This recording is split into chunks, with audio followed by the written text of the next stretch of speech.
Hola, ¿cómo está? Mi nombre es José Manuel Vallecanto. La materia en turno es Inmunología Aplicada, que es impartida por el docente Víctor Monteón Padilla. El tema que les voy a hablar es acerca de los métodos de laboratorio para diagnóstico de inmunodeficiencias de respuesta humoral por linfocitos B y por linfocitos T. Primeramente entendemos como inmunodeficiencias primarias un grupo heterogéneo de desórdenes de origen hereditario que afectan la inmunidad específica de tipo celular. En este caso son los linfocitos T y humoral que están dados por los linfocitos B. Así como también mecanismos de defensa no específicos del huésped, donde están involucrados las células fagocíticas, citocinas y proteínas de complemento, entre otras. Se caracterizan por una incrementada susceptibilidad a las infecciones, así como el desarrollo de enfermedades autoinmunes y neoplasias. Las manifestaciones clínicas de las inmunodeficiencias primarias pueden ser variadas en función del defecto inmunológico. En algunos niños se presenta desmedro en el crecimiento y el desarrollo como consecuencia de las infecciones a repetición. Otros síntomas que podrían estar asociados a las inmunodeficiencias primarias son las erupciones y alteraciones en la pigmentación de la piel, así como anomalías en el desarrollo de la cara, del sistema esquelético y del corazón. Los defectos que implican alguna alteración en la función de los linfocitos B dan lugar a infecciones pulmonares recurrentes y a menudo están relacionadas con septicemia bacteriana. La carencia de la producción de anticuerpos puede también aumentar la susceptibilidad a las infecciones por enterovirus, dando como resultado el desarrollo de meningitis viral crónica y yardiasis gastrointestinal.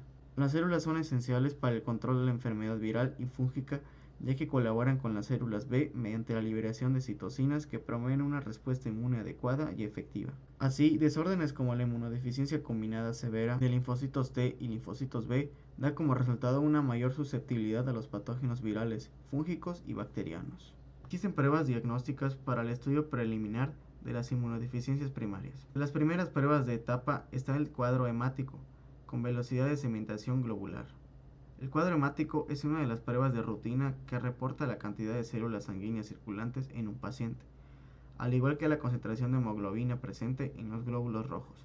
Se ha encontrado asociación entre algunas características reportadas con el cuadro hemático: linfopenia, que es la disminución de los linfocitos; neutropenia, que es la disminución de los neutrófilos; eosinofilia, que es una concentración elevada de los eosinófilos en el plasma; trombocitopenia, que es el decremento de las plaquetas; y algunas inmunodeficiencias primarias como la agamaglobulinemia ligada al cromosoma X.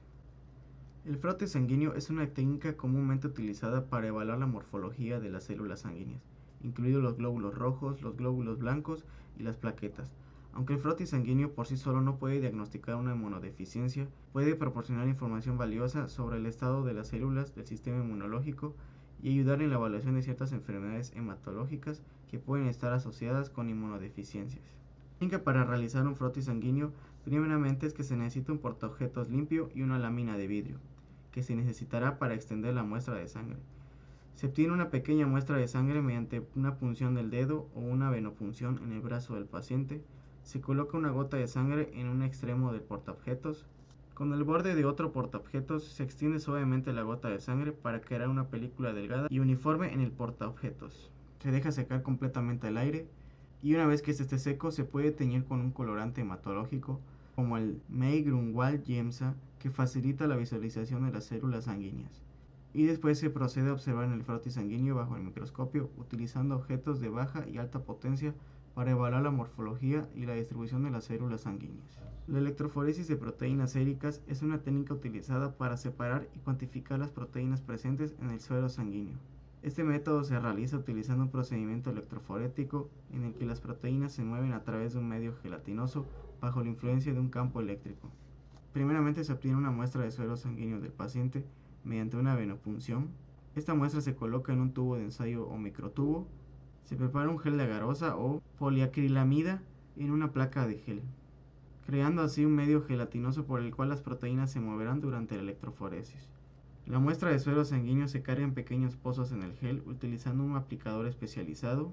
Se aplica un campo eléctrico a través del gel, lo que hace que las proteínas cargadas eléctricamente se separen y migren a través del gel a diferentes velocidades según el tamaño y carga eléctrica. Después de la electroforesis, se tiñe el gel con un colorante específico para visualizar las proteínas separadas. Se examina el gel teñido y se identifican las bandas de proteínas separadas.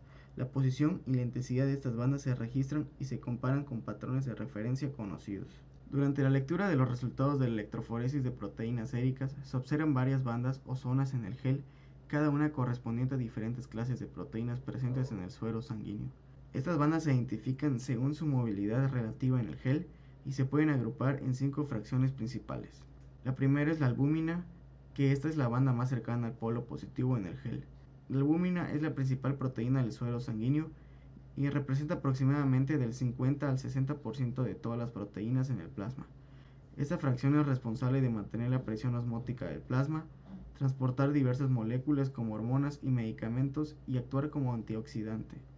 Una disminución en los niveles de albúmina puede indicar desnutrición, enfermedades hepáticas o renales, así como también pérdida de proteínas o inflamación crónica. Las siguientes son las alfa-1 globulinas, que contienen proteínas como alfa-1 antitripsina y alfa-1 glicoproteína ácida. La alfa-1 antitripsina es una importante proteína inhibidora de proteasas que protege los tejidos del daño causado por las enzimas proteolíticas. Una deficiencia de alfa-1 antitripsina puede causar enfermedad pulmonar obstructiva crónica y por igual una enfermedad hepática. El aumento de las alfa-1 globulinas puede ser indicativo de procesos inflamatorios o infecciosos. Las siguientes son las alfa-2 globulinas, que incluyen proteínas como aptoglobina y ceruloplasmina. La aptoglobina se une a la hemoglobina liberada de los glóbulos rojos desnutridos y ayuda en su eliminación. Un aumento en las alfa-2 globulinas puede ser indicativo de procesos inflamatorios, hemólisis o infecciones. Seguidamente se tienen las beta-globulinas, que contienen proteínas como transferina y algunas globulinas de coagulación. La transferina es una proteína de unión al hierro que transporta el hierro en el torrente sanguíneo y le entrega a los tejidos. Un aumento de las beta-globulinas puede indicar deficiencia de hierro o hemocromatosis. Por último tenemos a las gamma-globulinas, que es la banda más cercana al polo negativo. Son principalmente inmunoglobulinas o anticuerpos producidos por los linfocitos B. Estas proteínas juegan un papel crucial en la respuesta inmune del cuerpo, protegiendo contra infecciones bacterianas, virales y parasitarias. Un aumento de las gamma-globulinas puede indicar una respuesta inmune aumentada, como en infecciones crónicas, procesos inflamatorios o trastornos autoinmunes. Por otro lado, una disminución en las gamma-globulinas puede indicar una deficiencia inmune como agamaglobulinemia o hipogamaglobulinemia. Las pruebas diagnósticas realizadas por el Laboratorio de Microbiología son muy útiles para la identificación del agente causal de la enfermedad, así como la determinación de la sensibilidad o resistencia que presentan frente a los antibióticos que son utilizados en la terapia antimicrobiana. Se han asociado deficiencias en la inmunidad celular con el desarrollo de infecciones producidas por microorganismos como Aspergillus spp, Candida albicans, micobacterias, herpes virus y citomegalovirus. En inmunodeficiencias combinadas se ha observado la presencia de infecciones por bacterias extracelulares. Pruebas diagnósticas para el estudio de las alteraciones en los linfocitos B. En los linfocitos B se ha descrito un número considerable de defectos. Ciertas características son el desarrollo de infecciones en las primeras etapas de vida y fallas en las respuestas adecuadas a estas, aunque después del tratamiento farmacológico hacen pensar en algún tipo de deficiencia de linfocitos B. La deficiencia de estas células puede ser relativamente moderada y no presentar síntomas muy evidentes o llevar a una deficiencia severa caracterizada por una alteración absoluta en la secreción de anticuerpos. El estudio de las principales clases de inmunoglobulinas G, M y A es de especial interés en el laboratorio de inmunología. La determinación de estas inmunoglobulinas contribuye significativamente al diagnóstico de diversas enfermedades como inmunodeficiencias, gamapatías monoclonales, enfermedades infecciosas crónicas, por igual las agudas y entre otras. Los niveles séricos de inmunoglobulinas dependen de diversos factores del desarrollo genético y ambiental, tales como características étnicas, edad, sexo, antecedentes de alergia o infecciones recidivantes, y por igual los factores geográficos. Actualmente el método más usado para la cuantificación de IgG, IgM e IgA es la turbidimetría. Para la cuantificación de la IgE total, el método más utilizado es el análisis inmunoenzimático. Las alteraciones en la cantidad de inmunoglobulinas se asocian con inmunodeficiencia combinada severa, síndrome de Wiskott-Aldrich, síndrome de hiper-IgE y síndrome de hiper-IgM. La IgG1, IgG2, IgG3 e IgG4 son las subclases de inmunoglobulina G que se miden en el laboratorio y se hace principalmente por la técnica de nefelometría, el cual es una prueba muy útil cuando se sospecha de inmunodeficiencia humoral de clases con niveles normales de IgG. La alteración en la IgG2 se asocia principalmente a una respuesta defectuosa a antígenos de polisacáridos como los que están presentes en la cápsula de Streptococcus pneumoniae, Neisseria meningitidis, Haemophilus influenzae tipo B. Dado que la IgG2 es el isotipo de anticuerpo predominante en respuesta a determinados polisacáridos, los niveles disminuidos de esta subclase son los responsables de una pobre respuesta a infecciones por estas bacterias encapsuladas. Una prueba útil es la medición de anticuerpos específicos producidos frente a la inmunización con vacunas desarrolladas con bacterias como Haemophilus influenzae y Streptococcus pneumoniae. La presencia de anticuerpos producidos en respuesta a estas vacunas son indicativos de una adecuada respuesta inmune de tipo humoral. Sin embargo, cuando existen fallas a este nivel, no se encuentran anticuerpos específicos de tipo IgG contra estos microorganismos y pueden asociarse a inmunodeficiencias primarias por deficiencia de anticuerpos específicos. Los métodos de cuantificación de anticuerpos específicos circulantes que se realizan actualmente en su mayoría utilizan la técnica de ELISA. Los linfocitos B pueden ser cuantificados en el laboratorio ya que estos expresan diversas moléculas de superficie como CD9, CD20 y HLA-DR. Células B inmaduras pueden expresar moléculas adicionales como CD10. La cuantificación de los linfocitos B se realiza mediante la técnica de citometría de flujo, la cual utiliza anticuerpos monoclonales fluorescentes, lo que permite realizar un análisis celular multiparamétrico. Las pruebas de tercera etapa para la evaluación de las deficiencias en la síntesis de anticuerpos incluyen ensayos que valoran su producción in vitro. En esta prueba se activan los linfocitos B con antígenos o mitógenos, cuales generan cantidades pequeñas pero detectables de inmunoglobulinas policlonales que van a ser cuantificadas por la técnica de radioinmunoanálisis o cuantificadas también por la técnica de ELISA. Otra prueba de tercera etapa es el análisis de polimorfismos conformacionales de DNA de cadena simple. Este es el método más simple y más usado para la detección de mutaciones. En esta prueba se utiliza la técnica de reacción en la cadena de la polimerasa para amplificar la región de DNA de interés, posteriormente separado por electroforesis, donde cada una de las hebras de DNA migra de manera diferencial con respecto a los patrones y en caso de presentar alguna mutación, ya sea de una sola base. Estas mutaciones son detectadas por autorradiografía y análisis en un secuenciador automatizado. Pruebas diagnósticas para el estudio de las alteraciones de los linfocitos T. En cuanto a las pruebas de segunda y tercera etapa para las deficiencias en la inmunidad mediada por los linfocitos T, se encuentra la prueba cutánea de hipersensibilidad tardía. La prueba cutánea de hipersensibilidad tardía es considerada como una correlación in vivo de la respuesta inmune celular. Puede ser usada como método de monitoreo para defectos en la inmunidad mediada por células. El procedimiento de esta prueba consiste en la inoculación intracutánea en el antebrazo de una cantidad definida de un antígeno conocido como PPD, que es el derivado proteico purificado, y en este caso de Mycobacterium tuberculosis o Candida albicans. La mayoría de individuos inmunocompetentes presentan una prueba positiva a por lo menos uno de los dos antígenos, mientras que los individuos con algún tipo de inmunodeficiencia de células T presentan resultados negativos. Técnica de citometría de flujo para la cuantificación de linfocitos T.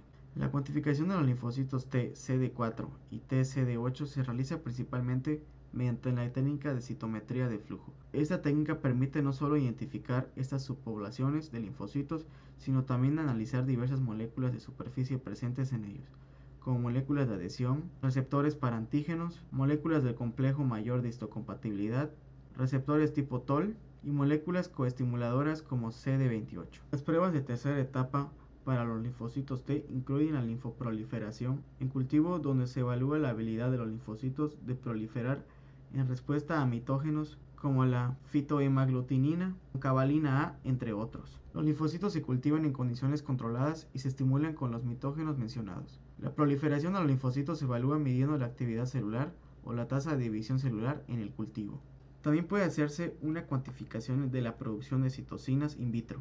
Esta técnica consiste en cultivar células mononucleares de sangre periférica estimuladas con antígeno específico, donde las citocinas producidas son medidas en el sobrenadante de dicho cultivo. La cantidad de citocinas secretadas por las células en el cultivo se puede determinar por técnica inmunoenzimática de lectura de puntos, ELISpot, y recientemente por citometría de flujo, que incluso permite cuantificar citocinas intracelulares.